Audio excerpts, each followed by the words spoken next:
Boa tarde a todos. Para a gente é sempre um prazer estar recebendo os clientes e amigos em mais um webinar. Hoje a gente tem o prazer de contar com a presença de três clientes. O Jorge, meu sócio, vai participar com a gente desse bate-papo. Hoje a ideia aqui é justamente trocar ideias. A gente não pretende falar nada de muito jurídico, é mais compartilhar as experiências. Então a gente está contando com a presença da Daniela Veltri, da Rede Laureate de Universidades, Vitor Lavini, que é do Seconsul de Presunic Supermercados, com a Priscila Bragança de Aguiar, que é do Grupo Ímpar de Hospitais. O Jorge vai estar comigo batendo esse papo. A ideia aqui é trocar um pouco de experiências. Eu peço que os nossos convidados, como é que foi esse momento de ir para casa, né? Ou seja, sem saber quando que a gente vai voltar, mas ao mesmo tempo ter que lidar com os desafios que a gente tem de manter as operações funcionando, né? A gente estava conversando aqui um pouquinho antes do evento começar, que a gente tentou buscar realidades diferentes de atividades que tiveram que continuar, né? Universidades tendo que dar aula de forma remota, os supermercados e as farmácias tendo que funcionar como de uma maneira emergencial, né? Ou seja, atendendo todos os requisitos de segurança, mas ao mesmo tempo tendo que atender o público, né? E a Priscila vai passar um pouco da realidade dos hospitais, né? Ou seja, a Rede Ímpar tem alguns hospitais espalhados pelo Brasil e as atividades tiveram que continuar, né? Então, assim, a gente tem que entender como lidar com o nosso público interno, como entender como atender as demandas. O jurídico é sempre muito demandado nesse momento e, ao mesmo tempo, tem que se preocupar com a saúde de todo mundo, né? Montando os protocolos de segurança e etc. Então, Jorge e eu estávamos conversando sobre o que a gente podia trazer de novidade e, aí, sabendo da realidade dessas três empresas, a gente convidou e eles prontamente aceitaram o convite, a quem eu agradeço muito vocês. Então, eu queria pedir para a Dani começar passando um pouco da realidade aí das universidades. Eu sei que os desafios são enormes, muitas novidades, decisões liminares, o dia a dia está muito movimentado, né? Então, conta para a gente aí, primeiro, como é que foi a sua adaptação e da sua equipe para esse dia a dia, tá? Muito obrigado, seja bem-vindo.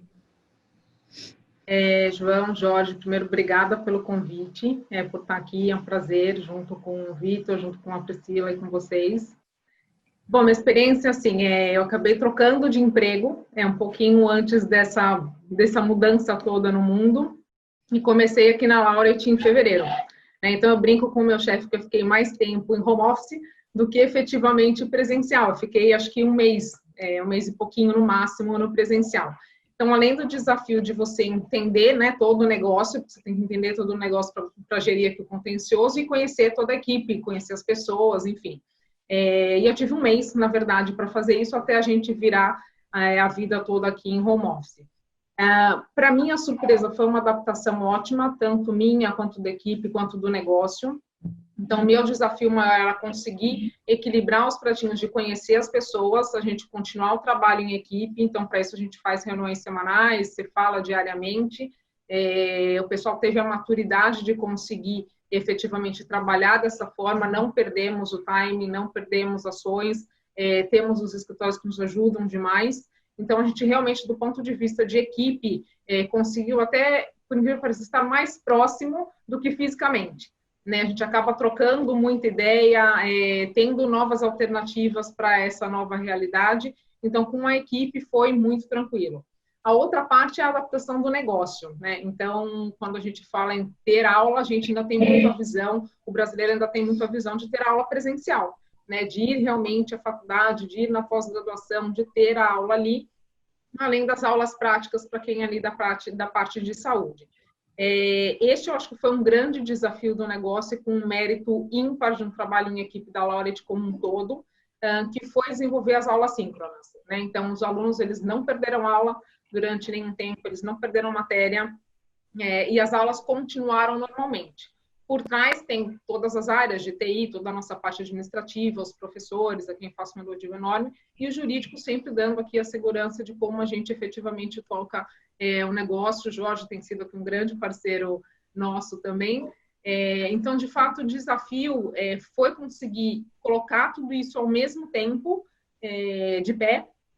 Conseguimos, com louvor, com a ajuda de uma equipe enorme, dos escritórios que nos ajudam, e agora daqui para frente, né? Porque, de fato, não vai voltar mais como era antes. Então, agora é a gente se preparar como que a gente continua trabalhando dessa forma, uma parte em home office, uma parte em presencial. Então, essa agora é uma nova fase de adaptação.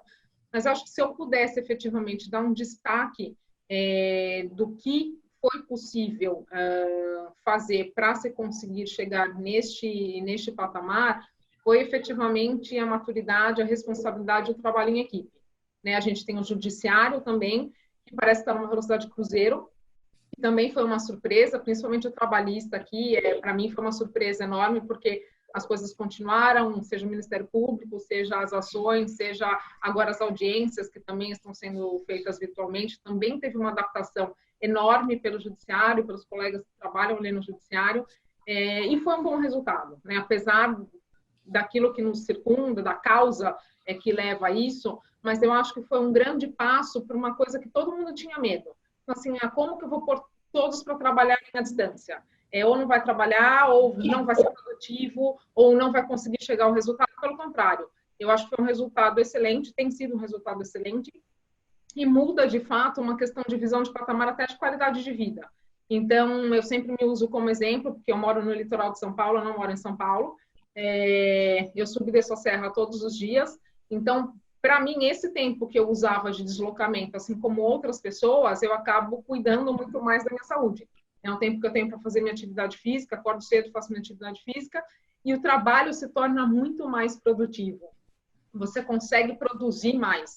O fato de você estar na sua casa te corta alguns percalços que você tem no dia a dia de deslocamento, de cansaço, de trânsito, enfim, de metrô. E eu acho que isso também ajudou muitas pessoas.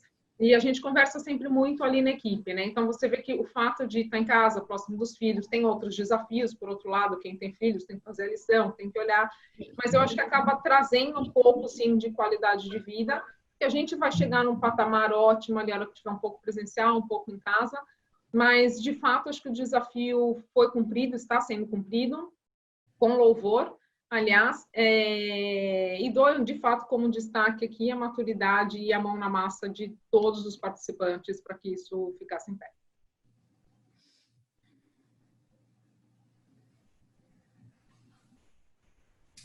Muito interessante, Daniela. Eu acompanho de perto todo o sacrifício da sua equipe, as indas e vindas, enfim, dos decretos, como o Vitor falou bem no início. Cada decreto dispunha algo sobre educação, aquela discussão sobre educação ser essencial ou não, como fazer com os alunos. Eu acho que foi um desafio bem, bem árduo para vocês mesmo. Foi assim uma coisa bem emocionante, né? Está sendo, né? Aliás, pelo menos principalmente na área trabalhista. Tem Priscila. sido, sim, Jorge, de fato, porque é uma mudança, né? Acho que é um novo para todo mundo, para todas as partes é um novo, para o governo, para as empresas, sejam elas públicas ou particulares, para os alunos, e os alunos aqui também conseguiram entrar rapidamente nisso, os professores, então, e como você adapta tudo isso na regulamentação, porque cada dia é uma regulamentação, cada estado, cada município tem a sua regulamentação, então, que é uma parte que nos exige bastante, mas, de fato, tem sido um resultado legal. Bacana. Priscila, e você na rede ímpar, hein? De hospitais? Eu acho que eu acho que nada menos que vocês, e eu acho que o Vitor também, na questão do varejo, que estão na linha de frente, né? Ou seja, que não teve a interrupção e pior, né? Esteve de cara a cara com o nosso inimigo invisível. Como que foi esse desafio? Foi do mesmo porte que a Daniela disse? Enfim, teve muitas adaptações. E uma outra pergunta, para os hospitais, você entende que para o setor de vocês a pandemia agregou em algo? Porque da crise vem a oportunidade, né, Priscila? E aí, como que foi no setor hospitalar? Bom, pela experiência que eu tenho, tá? A Ímpar é uma empresa que ela tem unidades Rio, São Paulo e Brasília. Então, a gente foi atingido pela pandemia em momentos diferentes. O Rio começou antes, no isolamento, depois foi São Paulo e Brasília até depois, ainda que São Paulo. A dificuldade no primeiro momento era justamente essa, né? A hospitalar, a gente tem que ficar na linha de frente, ali a postos, acompanhando, com uma equipe muito grande, acompanhando todos os decretos. A gente começou até um pouco antes, acompanhando alguns protocolos internacionais, para ver como que a gente ia se adaptar. E, na realidade, a gente não sabia o que esperar, a gente não sabia o que ia acontecer de fato, né, na área da saúde no Brasil, até porque a gente sabe que a saúde pública deixa a desejar, né? No primeiro momento, pela minha experiência, foi difícil, porque a gente teve até que fazer uma mudança de cultura na empresa, né? Porque a nossa empresa, ela tinha... Tudo era presencial, salvo raríssimas reuniões que envolveriam muita gente alocados em localidades diferentes que eram feitas por vídeo, mas muita coisa era feita presencial. E acho que ainda tinha aquela cultura que antigamente a gente dizia que a gente ia fazer home office, o nosso chefe ficava olhando torto e falava, sei, né? Então, acho que no primeiro momento foi uma mudança de cultura. A gente até teve que se adaptar internamente, porque como a operação do hospital não diminuiu, mas não fechou, no primeiro momento a gente ainda era demandada para muita coisa presencial. Eu até tive com a equipe do Bichara aí às vésperas do lockdown aí, numa reunião dentro de um hospital com a diretoria, que eu saí de lá e aí eu falei, gente, assim, eu espero só que a gente não tenha se contaminado, porque era uma reunião que foi demandado a gente pessoalmente. Então, eu acho que, assim, com o passar dos meses, a gente conseguiu a aceitação até das pessoas que estão no operacional do hospital, que, olha, que não tem que estar aqui na operação do hospital, realmente, assim, está em casa. E eu acho que o que eu fiz, assim, com a equipe, o que a gente teve que fazer, a gente teve que dividir um pouco as atividades para acompanhar as legislações, tanto as MPs quanto as legislações de cunho regulatório. Então, a gente deu uma dividida na equipe por tema e o que eu tentei fazer foi exatamente acho que o que a Daniela fez, integrar, fazer as reuniões por vídeo, pelo menos 2 vezes por semana é importante.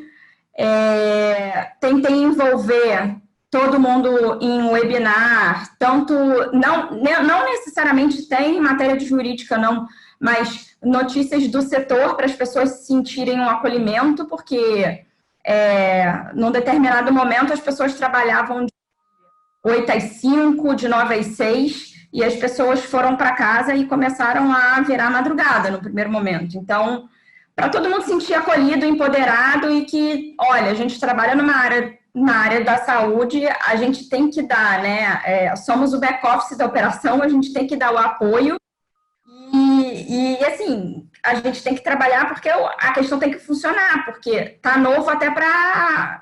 Né, a situação é nova até para quem está na ponta, né? Um dia a gente pode usar o medicamento, no dia seguinte a gente não pode. E, paralelo a isso, ainda o apoio aí de vocês, porque eu comentei aqui no início, teve uma ocasião que eu liguei para o João Pedro e falei, Pova, olha, assim, o Ministério Público, defensoria, entidades de classe, porque num determinado momento na área de saúde, todo mundo passou a ser agente fiscalizador, né? Até o ofício de sindicato de classe a gente estava tendo que responder, recebendo para dar satisfação do que das ações que a gente estava tomando. Obviamente que isso visa a proteção, né? Mas, assim, sindicato não pode me fiscalizar, entendeu? Então, eu ligava para o Pova, olha, assim... Priscila, a Associação das Doulas... A Associação das Doulas. Para quem não sabe o que é uma doula, porque eu, na minha ingenuidade, não sabia, são pessoas que auxiliam no parto, né? Então, assim, tem pessoas que convidam as doulas para irem acompanhar o parto. E aí houve uma denúncia de que o hospital não estaria autorizando a entrada das doulas. Então, assim, para vocês verem que são situações inusitadas, Vitor, entendeu? Ou seja, a Priscila me ligou e falou assim, e aí, o que a gente responde? A gente está autorizando sim, só que a gente pede que elas façam um cadastro para ter uma coisa controlada. A gente está no meio da pandemia, né, Priscila? Então, assim, eu achei importante porque é uma coisa curiosa, né? E assim, coisas curiosas, né? Foi logo no início da pandemia foi publicada uma resolução conjunta do CNJ com algum outro órgão que eu não me recordo agora, que era para tomar medidas de como eu ia enterrar corpo não identificado. Aí eu falei, faz todo sentido, né? Aconteceu na Itália, pode ser que aconteça aqui. E aí, num dos primeiros...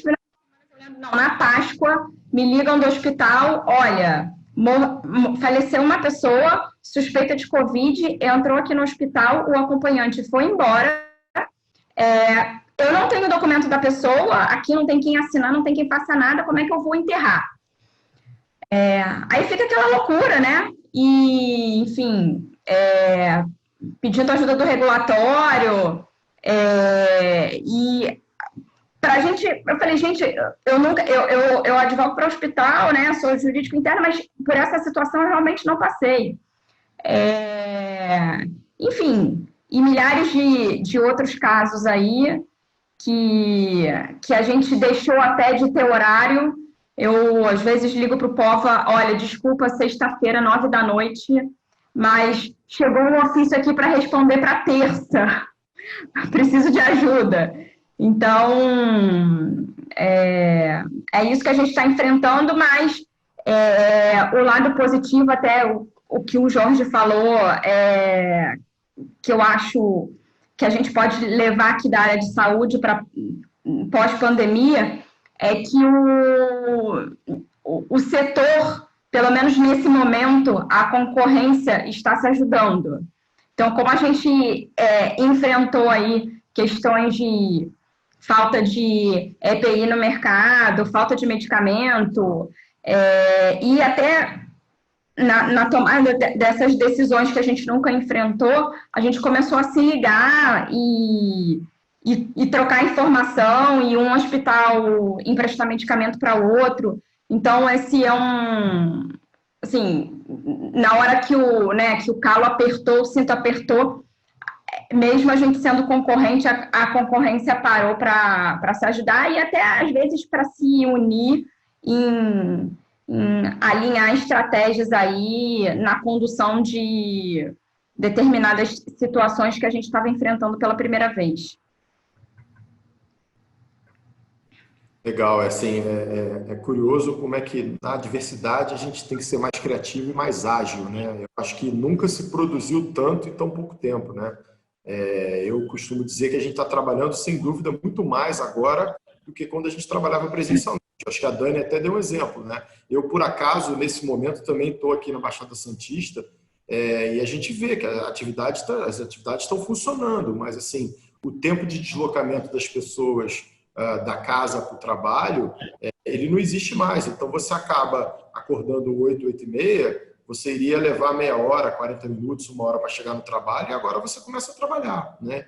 Então, assim, é uma realidade que a gente tem que entender, valorizar e respeitar, né? Ou seja, por outro lado, na hora do almoço, você tem criança em casa. Eu estou numa casa que tem aqui provavelmente umas 12 crianças e eu tive que arrumar uma operação de guerra para deixar elas silenciosas no cantinho. Essa é uma realidade nova, né? Ou seja, quando você está no escritório, não corre risco de entrar uma criança pedalando a bicicleta pelo meio do ambiente, né? Então, acho que era um pouco disso que a gente queria passar para todo mundo, né? Entender que a realidade que a gente está vivendo é uma realidade diferente.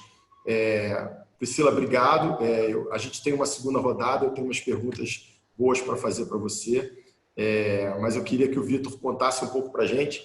Acho até, Vitor, que é interessante, porque eu sei bem que você recentemente... Você acompanhou. Né? Ou seja, você morou no Rio durante muitos anos, tomando conta das operações aqui dos supermercados, e recentemente você voltou para casa. Então, você meio que já estava trabalhando à distância com a tua equipe aqui do Rio, né? Verdade.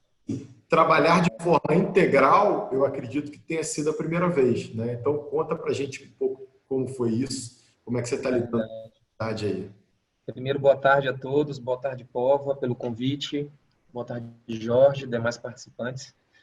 Realmente é uma realidade atípica para todo mundo, né? Estamos vivendo algo atípico, algo novo que a gente, de fato, vem aprendendo diariamente. Eu acho que é uma realidade que a gente não estava pronto para iniciar, mas, de fato, surgiu. A gente teve que montar, como você mesmo falou, uma operação de guerra. Então, a primeira coisa, como varejista, como supermercadista, é olhar o protocolo sanitário. Você se preocupa logo com o protocolo sanitário. Então, a gente fez imediatamente, criamos um comitê de risco urgente. Eu lembro como se fosse hoje, dia 15 de março, a gente se reuniu, RH, jurídico, controle alimentar e medicina do trabalho. A gente se reuniu, fizemos a primeira reunião. De lá para cá, tivemos diversas reuniões. Então, recebemos diversos decretos, diversas medidas provisórias, leis novas, estaduais e municipais. Então, foi uma adequação muito rápida. Então, a gente teve que, de fato, se preocupar com o setor trabalhista, com a área humana, com o consumidor também, porque você não tem só que se preocupar com a área trabalhista. O grupo de risco imediatamente foi afastado, os crônicos, os idosos, as gestantes. De fato, a gente teve que contratar mais mão de obra temporária, porque o supermercado não pode ficar sem operação. Então, a gente precisa de colaborador para estar operando o supermercado. Então, aquela economia fantasiosa que falam, o supermercado foi o único que não parou desde o início da pandemia. Tivemos custos elevados, sanitização, reposição de mão de obra, tivemos um custo de mão de obra temporária absurdo. Um custo elevado. Você me lembrou dos equipamentos de proteção, não só individuais, como principalmente os coletivos, né? Ou seja, conta para todo mundo qual foi o custo de infraestrutura para proteger os CAPs, etc., né? E no início, a gente muito pressionado, como Priscila, que é do ramo de hospitais, mencionou, a gente teve um volume de recomendação do MPT muito grande, o volume foi muito grande. Então, cada MPT local recomendava alguma coisa. Eu tive 70 recomendações no Rio, eu tive 50 no Nordeste. Então, a gente teve que se adequar de fato e cada um pedia um EPI diferente. Então, eu tive, inclusive, no município de Nilópolis, vou até aí no Rio, a procuradora, a priori, pediu Face Shield, outro pediu um protetor facial diferente. Então, a gente tinha, na época, até uma grande compra já engatilhada de máscaras reutilizáveis de tecido. A gente não tinha mais descartável no mercado. Inclusive, a gente juntou um e-mail, até apresentamos um e-mail do setor de procurement, que é o setor de compras de serviço e não alimentos, um e-mail, inclusive, o maior fornecedor do Brasil, explicando que não estaria fornecendo para a gente, tendo em vista que a prioridade era o hospital. Então, a gente pegou esse e-mail, Paulo, e veio anexando no Brasil. Alagoas, Sergipe, Bahia, Goiás, Minas, Rio. Então, a gente veio apresentando esse e-mail para justificar a ausência, primeiro, do EPI e a compra, logicamente, das máscaras reutilizáveis, que são as máscaras de tecido. Então, foi, de fato, uma operação de guerra.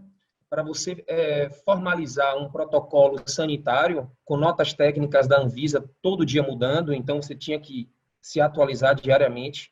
Você teve que montar um plano de contingência muito forte para estar apresentando aos órgãos fiscalizadores. Então, a gente teve uma fiscalização muito forte também do Ministério do Trabalho. Aí, você se recorda que era uma sexta-feira, aproximadamente 22 horas, eu recebi 31 notificações. As 31 lojas do Rio, mais nosso CD, a gente recebeu isso na sexta-feira, o auditor fiscal queria isso para segunda, até meio-dia.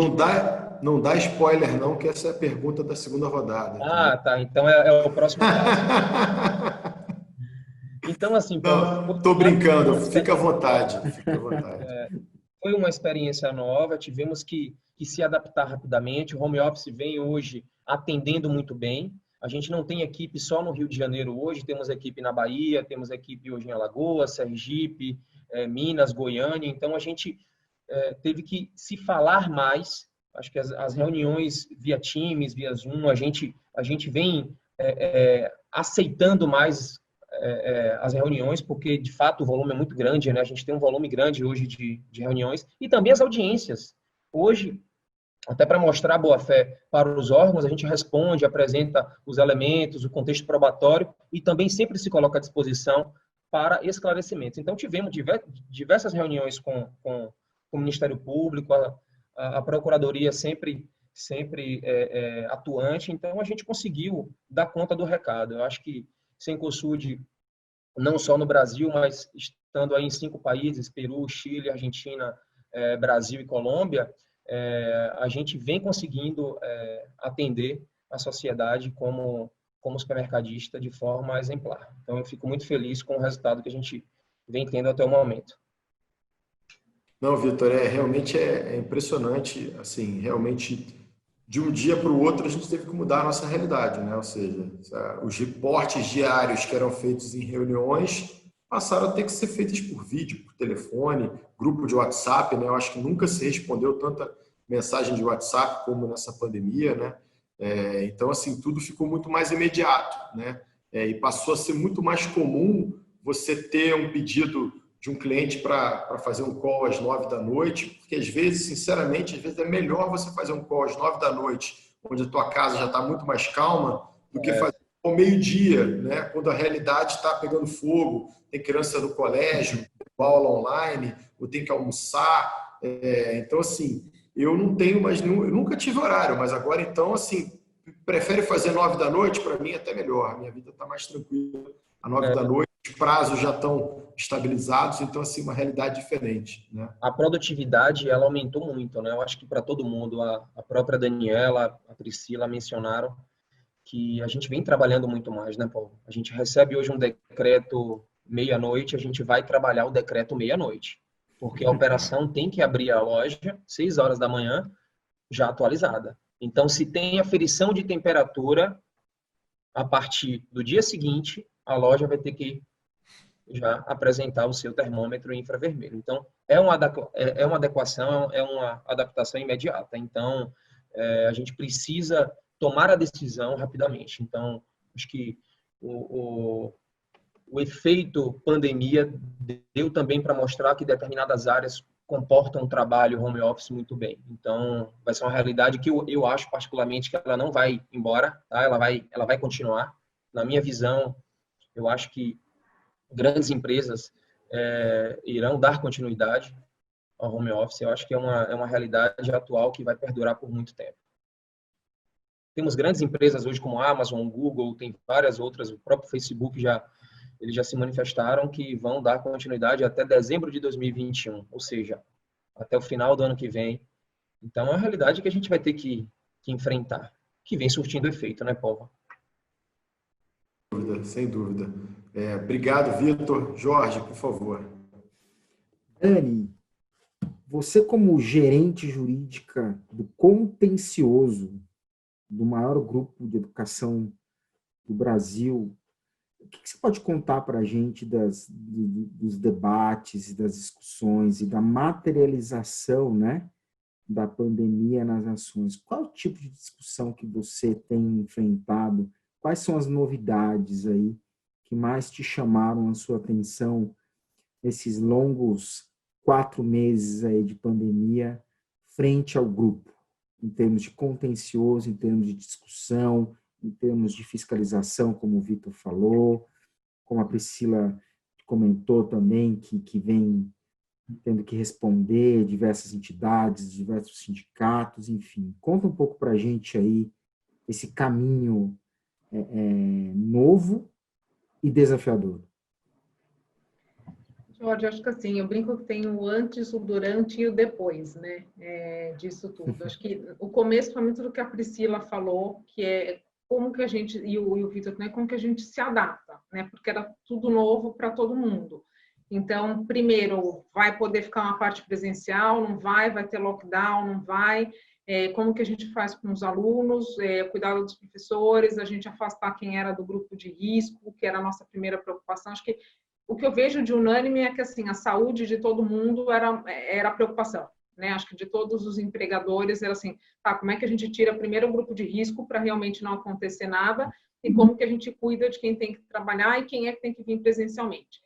Então, acho que o primeiro momento, que eu brinco que foi o antes, primeiro como que a gente tira os alunos e os deixa assistindo as aulas em casa, como que a gente faz a mesma coisa com o professor, porque você tem que treinar o professor, como funciona todo aquele mecanismo de dar aula online, implementar todo esse sistema e efetivamente afastar as pessoas do presencial. Então, colocar isso de pé. Nessa fase, as principais indagações, principalmente por parte de sindicato, por parte do Ministério Público, os cuidados que a gente estava tendo e como que estava sendo essa questão toda com os professores. E aí você tem aquela parte de professores que dão as aulas práticas que efetivamente não podiam atuar. Então, o que a gente faz com esse grupo é uma preocupação muito grande do sindicato e das instituições de ensino também. Eu acho que aqui tem uma coisa que a Priscila tocou, num ponto que eu acho que ele foi para todos os setores, a gente aqui também percebeu que, assim, você é concorrente nos cursos, né, no teu negócio, mas neste momento era o mesmo desafio para todo mundo. Então, você acaba vendo o mercado mais unido e principalmente trocando muita ideia, né? Porque você tem Ministério Público que às vezes entra com determinadas ações que acabam pegando todo mundo. Então, você tem ACPs que tem vários grupos de escola, seja ensino superior ou ensino fundamental, enfim. Então, como que a gente lida com isso? Qual que é efetivamente a defesa? Porque está todo mundo meio que quase que no mesmo barco. Então, a gente teve muito esse desafio de entender o que as universidades estavam fazendo para cada um dos grupos.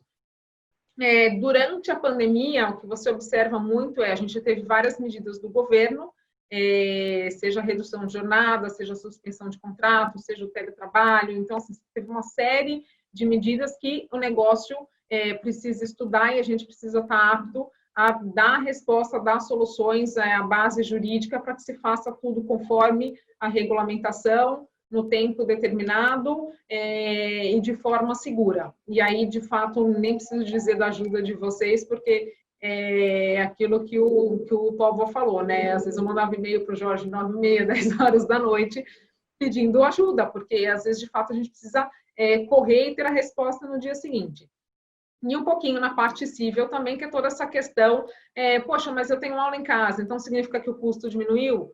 Absolutamente, passa longe disso, né? Que foi um pouco do que o Vitor falou, o supermercado manteve as atividades, mas para manter a atividade tem um outro custo gigantesco do teu negócio, que ninguém vê, quem está fora da realidade do contexto do negócio não vê. Então, assim, você tem um dispêndio maior, você tem toda uma questão de adaptação, né? O fato de estar na aula em casa não significa que não tenha custo.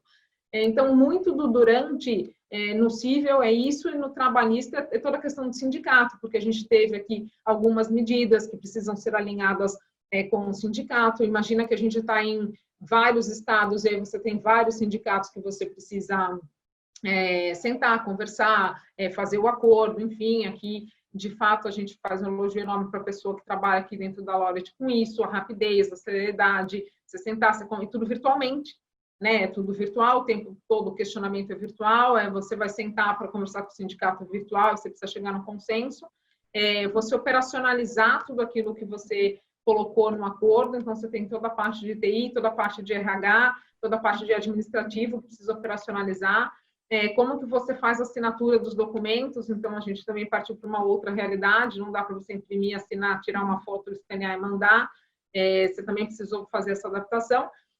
E acho que agora a gente começa já começou, né, a enxergar o depois, entre assim, as aulas precisam voltar. Então, assim, os meus alunos, os professores, as pessoas que trabalham ali, que vão no campus, eu preciso dar segurança, a higiene, precisa medir a temperatura, precisa ter o álcool gel, a Priscila tocou no ponto da questão da máscara. A gente tem aqui as áreas que fazem, né, as aulas da área de saúde, que já precisavam de máscara e a gente continua precisando, mas, por outro lado, os médicos, os hospitais têm preferência, então como é que a gente faz a compra?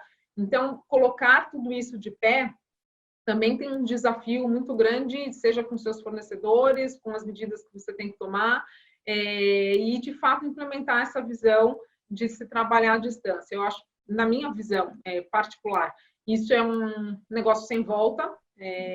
Eu acho que você tem alguns implementos de custo, mas você tem outros ganhos de produtividade, principalmente, e eu acho que a produtividade aumentou consideravelmente. Você está disponível a maior parte do tempo. Então, acho que agora o desafio do ponto de vista jurídico é como é que você coloca tudo isso de pé, sempre, obviamente, obedecendo a regulamentação e, ao mesmo tempo, respondendo todos os questionamentos dos sindicatos, do Ministério Público, dos alunos, dos professores. Então, isso tudo tem que se unir para que a gente mostre efetivamente que o negócio continua de pé, preocupado com a segurança, preocupado com a qualidade das aulas sempre, e fazer as coisas voltarem a acontecer.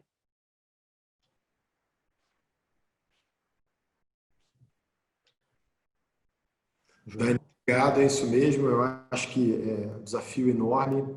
A gente tem que lidar com situações totalmente diferentes, né? Assim, você fazer uma reunião com o sindicato já é uma coisa difícil, você fazer uma reunião virtual com o sindicato é uma coisa dificílima. Só que a necessidade era para ambas as partes, né? Ou seja, os sindicatos até tiveram uma reação. Eu sei que você teve dificuldade porque eles queriam uma ajuda mensal compensatória maior do que a média que o mercado vinha fornecendo, mas assim, eu acho que todo mundo tem que entender que a realidade que a gente vive hoje é uma realidade diferente, né? Então, assim, se os sindicatos não cedessem, como aconteceram em várias situações, a gente teria muito desemprego, né? Ou seja, porque se você não consegue aderir a uma MP do governo, a alternativa é demitir, né? Só que no caso das universidades, a situação ainda é um pouco mais dramática, né? Porque você só tem as janelas de demissão em 2 momentos do ano, né? Então, essa pandemia chegando em março, você não ia poder chegar em abril e mandar os professores embora, já que você não estava tendo aula, né? Então, assim, é interessante como o pessoal costuma dizer, né? A gente está numa mesma tempestade, mas os barcos são diferentes, porque as realidades são diferentes, né? Tem muito cliente nosso que falou assim, não, eu não consigo aderir a questão da MP do governo, mas tem outros que falaram assim, não, a MP do governo vai me salvar, porque esses profissionais que eu treinei durante anos, eu não posso simplesmente mandá-los embora, né? Eu não tenho uma mão de obra que, quando tudo voltar ao normal, eu consigo recontratá-la rapidamente, né? Porque eu passei anos treinando, eu passei anos orientando de como era para ser feito o trabalho, né? Então, eu acho que assim, né? Acho que todos os empregadores, se pudessem escolher, sem dúvida nenhuma, não teria demissão. Então, tudo que é possível, e acho que vocês vêm acompanhando muito isso muito de perto com a gente, assim, cara, o que é possível conseguir fazer para não demitir? De fato, na área educacional, você tem ali os 2 períodos que você pode fazer a demissão, mas até agora a gente está tentando fazer todo o possível para que isso não aconteça. Então, por isso que a gente discute muito, né? Mas eu estou em casa, então vai reduzir a mensalidade. Não funciona assim. O teu professor, ele está ganhando ali, né? As pessoas que estão ao redor do professor continuam ganhando o salário.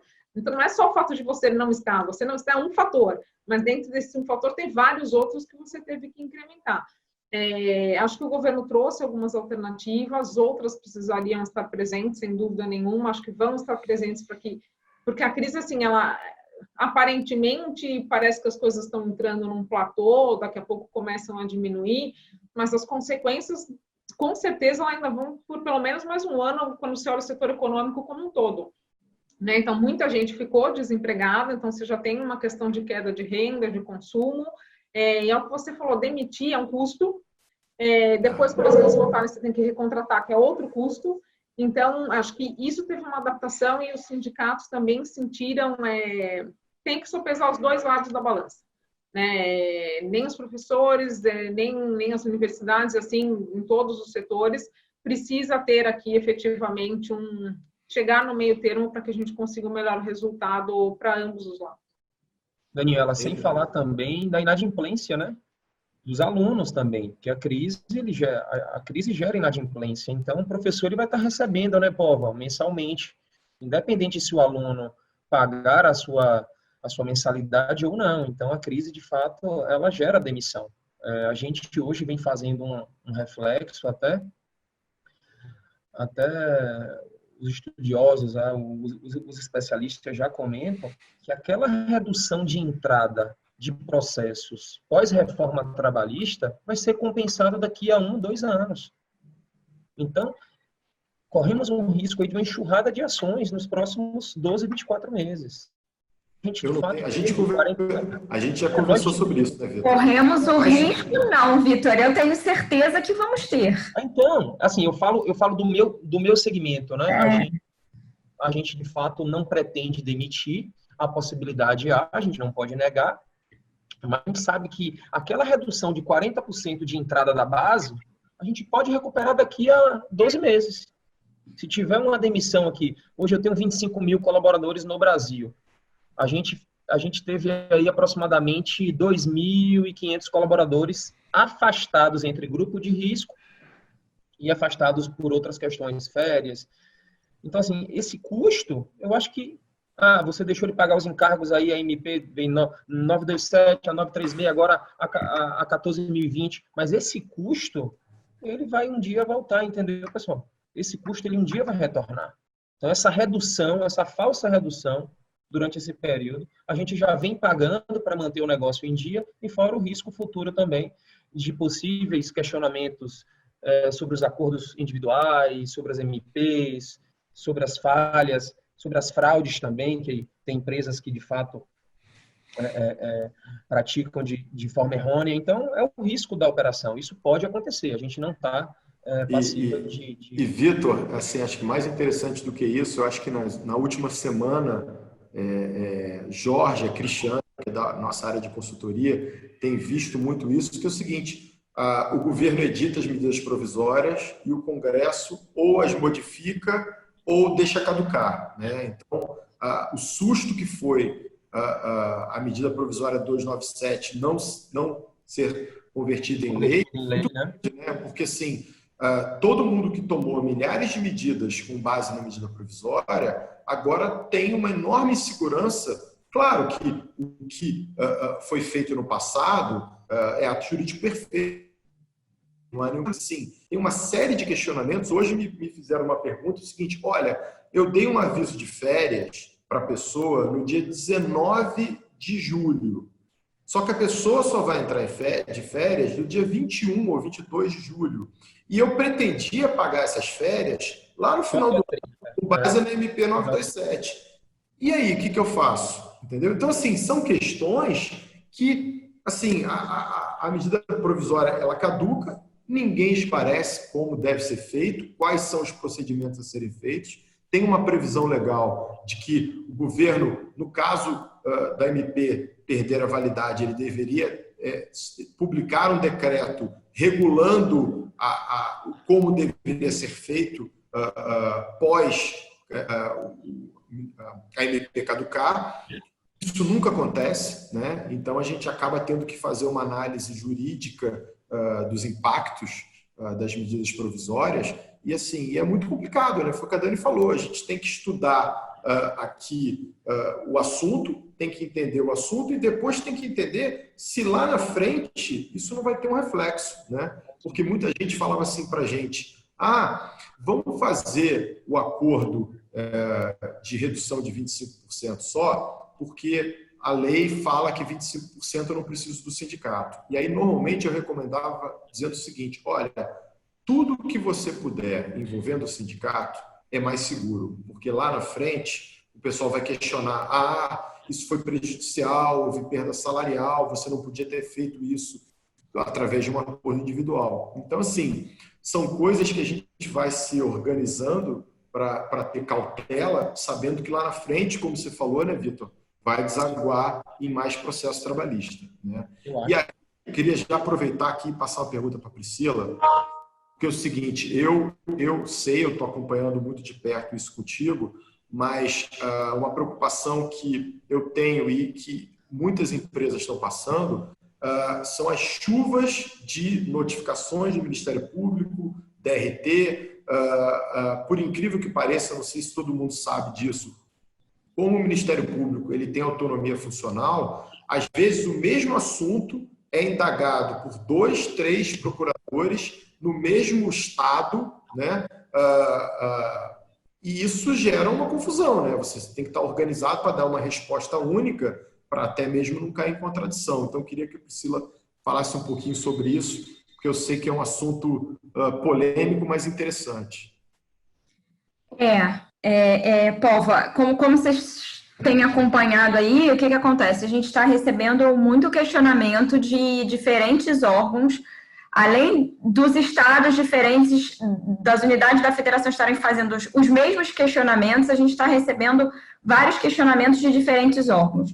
Então, para mitigar o nosso risco nas respostas, até porque no antes, né, como a Daniela comentou, no antes, a gente até começou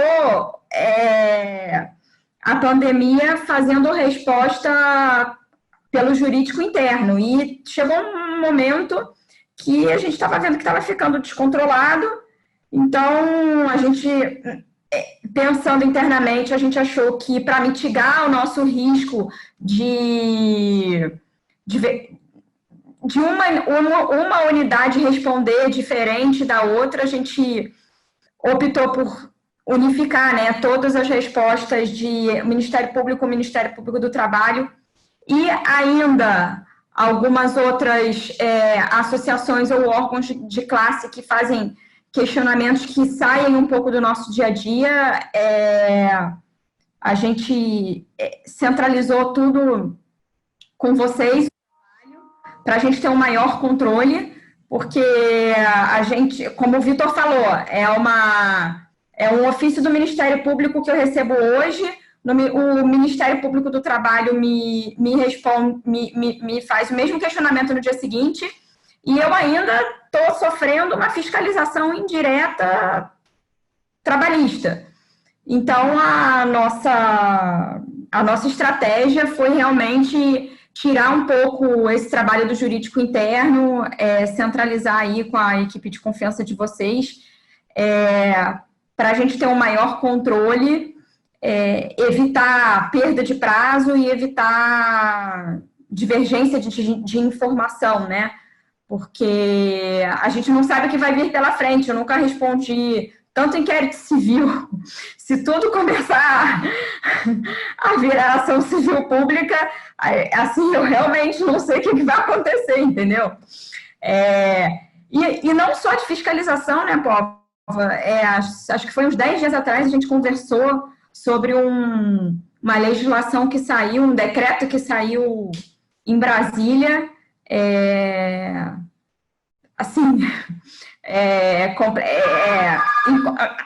inconstitucional, né, o decreto, e, enfim, a gente sofrendo orientação de ter que fazer depósito em juízo, e isso tudo no prazo de sexta-feira, porque sempre acontece essas coisas na sexta-feira, de sexta para terça.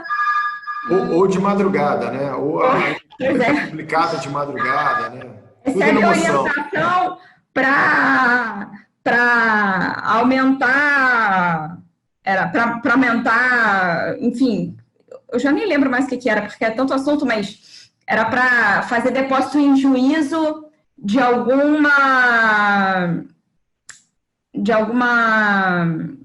benefício que o Distrito Federal deliberou que teria que ser aumentado para os profissionais que estão na linha de frente.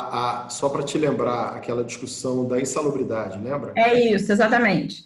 Então, isso foi recebemos um questionamento na sexta para depositar na terça, e o que a gente faz, né? Então, essas coisas, sim, realmente, eu acho que para mitigar o risco, a melhor opção que a gente teve aí foi realmente centralizar tudo no escritório e mitigar o nosso risco. E é curioso isso que você falou, né? Porque não só o decreto de Brasília trouxe essa novidade louca, né? Dizendo que, independente de qualquer situação, o adicional de insalubridade, aí o sindicato já entra com uma ação civil pública cobrando, só que, como todo mundo sabe, matéria trabalhista é competência da União, né? Isso aconteceu aqui no Rio também, né? Em relação ao decreto estadual, trouxe essa novidade, dizendo que durante o decreto da pandemia, em relação até às universidades, aos colégios, os professores não podem ser demitidos, né? Vedada a dispensa. Só que o Estado não pode legislar sobre esse assunto, né? Esse assunto é de competência da União. Então, assim, até nesse meio tempo ainda tem essas confusões jurídicas que os estados se atropelam e resolvem jogar para a galera, né? Ou seja, quem está ali lendo aquilo não sabe que aquele assunto é inconstitucional, mas assim, poxa, o governador foi a nosso favor e fez uma lei que impede as demissões ou que dá o adicional de insalubridade. Assim, isso tudo é absurdo, né? Porque não é da competência desses entes federativos, mas a gente sabe que isso acontece, né? Vitor, eu queria aproveitar e passar para você, até para você contar para a gente, você já deu uns espacinhos aí, mas assim, conta como é que está sendo o dia a dia de atender as milhares de fiscalizações, porque a gente sabe que nesse momento agora, principalmente quem estava funcionando como hospitais, supermercados e farmácias, receberam uma fiscalização muito maior, né? Então, conta para a gente como é que foi isso aí. Então, Paulo, a rotina está sendo puxada não só para controlar essa fiscalização trabalhista. A gente tem hoje um consumidor que quer entrar sem máscara dentro da loja, que se recusa a não ir com um filho de 2 anos, ele quer entrar com a criança, com o esposo, com mais de um ente dentro do estabelecimento. Você tem aquela aglomeração fora da loja, fazendo aquelas filas exorbitantes. Você tem um PROCON cobrando notas de entrada e saída, alegando abuso de preço. Então, você está sendo cercado hoje por todos os órgãos. Você tem hoje uma Anvisa muito presente, você tem uma Visa municipal também muito presente. Então, são todos os órgãos atirando para você. Então, você tem hoje um volume de fiscalização, tanto sanitário, tanto do Inmetro de pesos e medidas, Ministério Público do Trabalho, Ministério Público Estadual. Você tem um volume hoje muito grande. Então, para você controlar tudo isso, você precisa ter o apoio, lógico, de um excelente escritório terceirizado. No caso, o Bichara me atende muito bem aí há 5 anos. A gente tem uma parceria muito boa. A gente recebeu até, voltando agora àquele tema, Pova, a gente recebeu 31 fiscalizações, 31 notificações. Numa sexta-feira, o prazo era final, segunda-feira, meio-dia, nunca me esqueço. A gente montou uma força-tarefa. Eu tive que acionar o meu setor interno do RH só para atendimento de fiscalizações. Então, foi bem duro ali, porque foi uma vasta documentação. A área de segurança alimentar teve que construir um relatório. Vitor, só um detalhe. Para quem não sabe, os e-mails das delegacias regionais de trabalho, eles não comportam receber arquivos maiores do que 5 mega. Então, eles pedem arquivos que normalmente têm 60, 100 mega, e aí você tem que fragmentar, né, Vitor? Sua TI trabalhou milhares de e-mails. Assim. Então, são coisas surreais que o fiscal não se dá conta disso, né? Ele quer que você entregue o documento, não pode ser físico, porque está em pandemia, tem que ser eletrônico, só que a caixa de e-mail dele não comporta receber os documentos. Então, assim, são coisas curiosas, mas que a gente tem que estar preparado para o que acontece, né? Com certeza.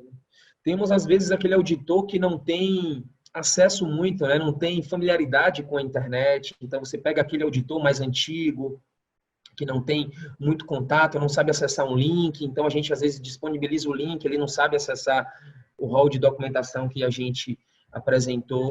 Mas eu fico muito orgulhoso, Povo, do nosso trabalho em conjunto, porque a gente não teve nenhuma autuação. A gente não teve nenhuma multa até a presente data. A gente conseguiu apresentar tanto a nível de Ministério Público, quanto aí a fiscalização excessiva do Ministério do Trabalho, a gente conseguiu apresentar tudo e a gente não teve, até o momento, nenhuma ação civil pública. Hoje, até os próprios concorrentes, que são amigos, são colegas, o Zona Sul, o Guanabara, o Mundial, comentam que Presunic é referência. Presunic hoje virou referência com protocolo sanitário, por quê? Não é porque ela recebeu o selo de qualidade da prefeitura lá, da vigilância sanitária, não. É porque desde o início, Povo, até antes do decreto, a gente já vinha tomando medidas diárias. Então, a gente foi buscar a placa de acrílico, aquele anteparo entre o PDV e o cliente. Vamos buscar do modelo do Chile, trouxemos para o Brasil, adaptamos a nossa realidade. Presunic teve a sua instalação em 24 horas. Pegamos uma empresa de sanitização, fizemos o cronograma, toda a loja foi higienizada, então apresentamos sempre muito mais, fora os EPIs, o grupo de risco, afastamento dos menores de 18 anos, agora com a nova nota técnica, os menores de 18 anos estarão retornando, tem até uma discussão que o grupo de risco deve voltar nos próximos 20 dias. Então, parece que o mês de agosto agora vai vir uma nota técnica discriminando quais são do grupo de risco que estarão retornando ao trabalho. Então, assim, Paulo, tem que se atualizar muito, tem que entender o que fala cada decreto, acompanhar as notas técnicas. Eu acho que o dia a dia foi duro, mas a gente conseguiu dar conta do recado e a parceria também foi muito grande, tá? Acho que o Bichara também está de parabéns. A gente precisa enaltecer o trabalho do escritório, da sua equipe, porque a gente trabalhou até tarde da noite, sábado, domingo, e conseguimos aí, de fato, comprovar nas fiscalizações. Que bacana, Vitor. Eu acho que foi bem rico esse seu depoimento da Priscila e da Daniela. Eu acho que essa troca ela é importante, né? Porque como foi novo para todo mundo, tudo. E engraçado que, sem combinar, todo mundo passou pelos mesmos perrengues, pela mesma organização, né, e pelos mesmos medos, né? Isso que é interessante. E detalhe, em diferentes áreas, né? Eu acho que isso mostra o quão a crise traz oportunidades e aprendizado uniforme, né? Independente da área ou não. Então, baseado nisso, Dani, últimas palavras, futuro na área da educação, o que você acha que pode acontecer, o que você acha que não vai ter volta, você já comentou do home office, mas algo que você acha importante asseverar aí para todo mundo? Jorge, acredito que assim, não vai ser tão já a gente poder colocar vários alunos numa mesma classe, né? Então, acho que esse é o maior desafio de como efetivamente a gente vai retornar as aulas, quantos alunos por classe, como que a gente vai fazer a divisão dos professores, enfim, acho que hoje esse é o desafio que a gente estuda. A mesma coisa, a parte prática já voltou, então, de fato, a gente coloca menos alunos por sala de aula. Acho que passa agora até um pouco a visão do governo de que, assim, sim, é possível ter aulas remotas, porque essa era uma discussão enorme que existia, principalmente, por exemplo, na faculdade de medicina, não, mas tem que ser ali presencial, não pode existir a aula síncrona.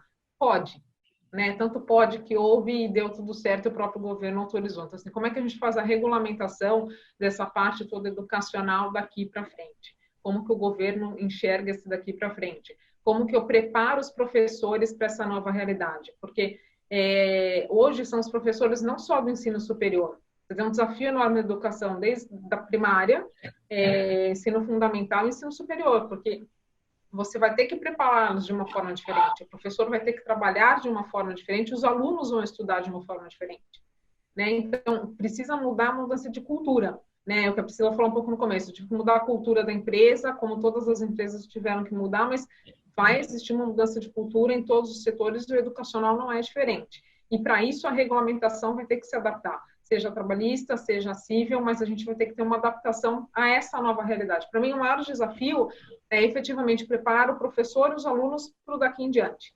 Para uma nova cultura, para um novo jeito de ter aula. A gente já enxerga, se você for olhar a educação em alguns outros países, é um pouco diferente do Brasil. Então, assim, o aluno tem que falar o ensino superior, tá? O aluno tem que estudar em casa, então o professor dá todo o material para que ele estude efetivamente, para que ele vá na aula fazer a discussão, ele já vai enriquecido para a aula. No Brasil ainda é diferente, né? A gente vai para a aula para aprender, volta para casa e estuda. Então, assim, será que esse é uma visão? Será que ter metade do período em sala de aula e outra metade em casa é uma visão? Será que só em casa? Então, a gente vai ter que achar aí um bom termo para isso. E, na minha visão, esse desenvolvimento de uma nova cultura e da regulamentação na área educacional, ela, de fato, é essencial. Para mim, acho que essa é a maior visão de futuro que não só as instituições particulares, como o governo, de fato, tem que, ali no Ministério da Educação, entender que a realidade mudou e a regulamentação vai ter que se adaptar. A gente nunca vai ter a regulamentação ali andando direitinho junto com a realidade, a nossa realidade é muito dinâmica, mas, de fato, algumas coisas precisam mudar e eu tenho muita esperança que o governo passe a enxergar a área educacional como algo que realmente precisa ter um up em alguns pontos específicos e desenvolver os professores e os alunos para essa nova realidade. Correto, acho que... Não, ótimo. Priscila, e na linha de frente, Priscila, e no front, onde as coisas estão acontecendo lá, o que você acha que vale a pena falar de futuro e de perspectivas, Priscila, nos hospitais? Eu acho que ficou claro, primeiramente, aí que tem que ter um investimento do governo na gestão de saúde pública, né? E precisa ter integração da saúde pública com a privada. O SUS é um sistema muito robusto. Então, e as entidades particulares, elas não são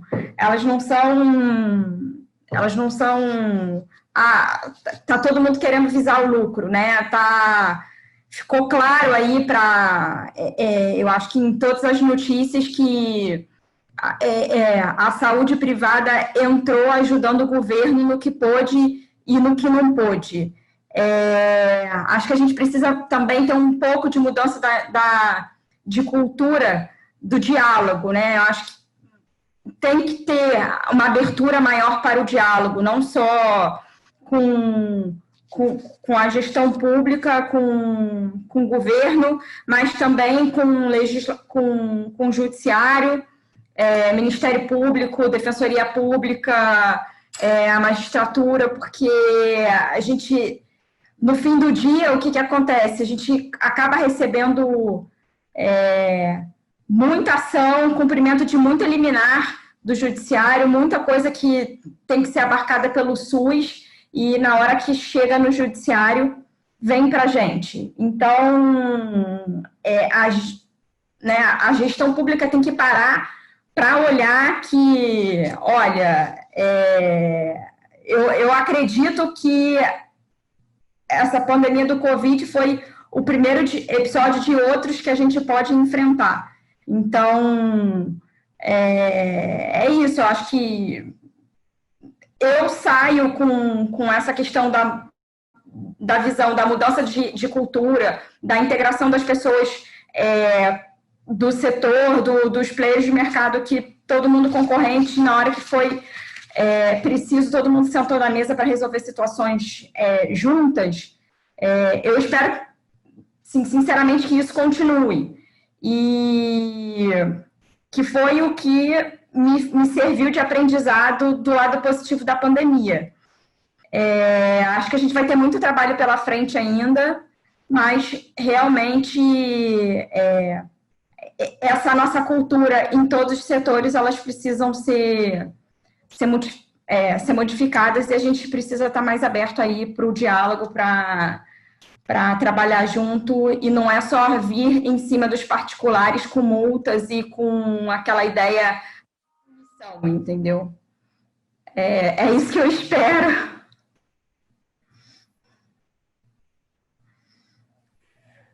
Vitor, e no Presulink, hein? Então, acho que aí também tem um desafio em tanto, né? É um desafio grande. Perspectivas.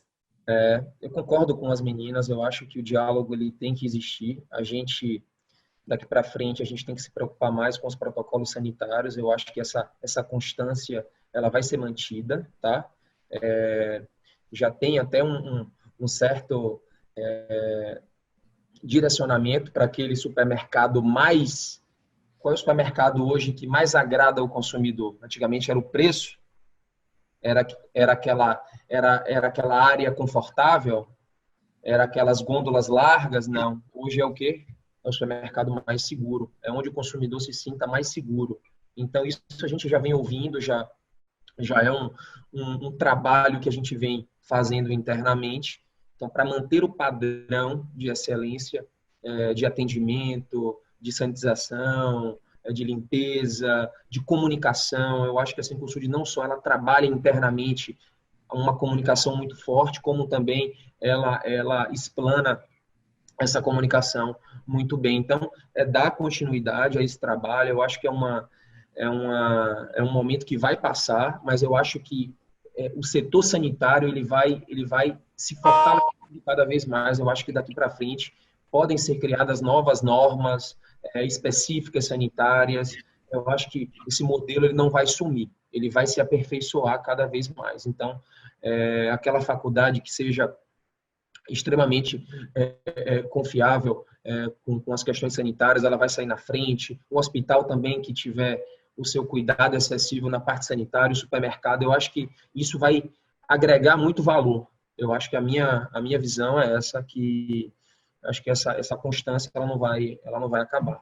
Acho que pelo contrário, acho que novas leis daqui para frente irão surgir para o tema de fato se permanecer. Como varejista, como supermercadista, a gente tem que passar uma visão de controle de estoque para o consumidor, que a gente fornece alimento, abastece as casas, então a gente tem que tranquilizar o consumidor, a gente tem que passar essa confiança para o consumidor. Para dentro da casa, a gente tem que passar também a confiança para o colaborador, que está seguro, que a venda de fato ela cresceu, porém tivemos também muitos custos correlacionados à pandemia. Eu acho que tudo isso a gente sempre vem enaltecendo, entendeu, povo? A gente sempre vem falando internamente, nas reuniões de piso, para a liderança, a diretoria sempre costuma conversar com os líderes para que isso chegue no colaborador na ponta. Porque não adianta a gente estar fazendo o nosso trabalho intenso, repondo mão de obra, os custos elevados, o dólar lá em cima, a importação, a gente deu uma diminuída agora, porque de fato a mercadoria importada ela vem ficando muito mais caro. Acho que na ponta a gente não consegue comercializar da forma que a gente comercializava no passado. Então, tem que explicar ao consumidor também a valorizar os produtos nacionais. Vai ser todo um trabalho de market share também, da relação de consumo. Acho que daqui para frente a tendência é boa, tá? A gente está com boas perspectivas de manter o negócio sem ter muitas demissões, controlar de fato a situação, mas não vai ser fácil, não vai ser fácil. Você tem razão. Eu acho que talvez o pior já tenha passado, mas a gente ainda tem um longo caminho pela frente, né? Eu acho que a gente está, de uma certa forma, se acostumando a essa realidade, mas, ao mesmo tempo, eu vejo que os números no Rio, especialmente que é onde eu moro, estavam melhorando. Essa semana as notícias já não são tão boas, né? Então, a gente tem que estar preparado para que isso, de alguma forma, prossiga um pouco mais. E acho que os depoimentos de vocês três aqui foram muito válidos, porque demonstram que a gente consegue se adaptar, a gente consegue enfrentar a crise, mas obviamente que tem que ter muito trabalho e tem que ter muita organização, né? Então, acho que o objetivo do nosso bate-papo aqui, na minha opinião, foi super atingido, né? Eu acho que era um pouco disso, para que eventualmente seja os nossos outros clientes, sejam as equipes do escritório que assistiram o nosso bate-papo hoje, entendam que a gente tem que estar num momento único e a gente tem que estar preparado para enfrentar esses desafios. Tá? Queria agradecer muito a participação de vocês. Tá? Contem com a gente o que vocês precisarem e estamos às ordens aí para que a gente passe da melhor maneira possível por essa pandemia e daqui a pouco venha a vacina e esteja todo mundo junto de novo. Tá bom? Muito obrigado aí a todos. Bom fim de semana e fiquem bem. Tá bom? Um abraço. Obrigada, gente. Tchau. Obrigado. Valeu. Obrigada. Tchau, tchau. Tchau.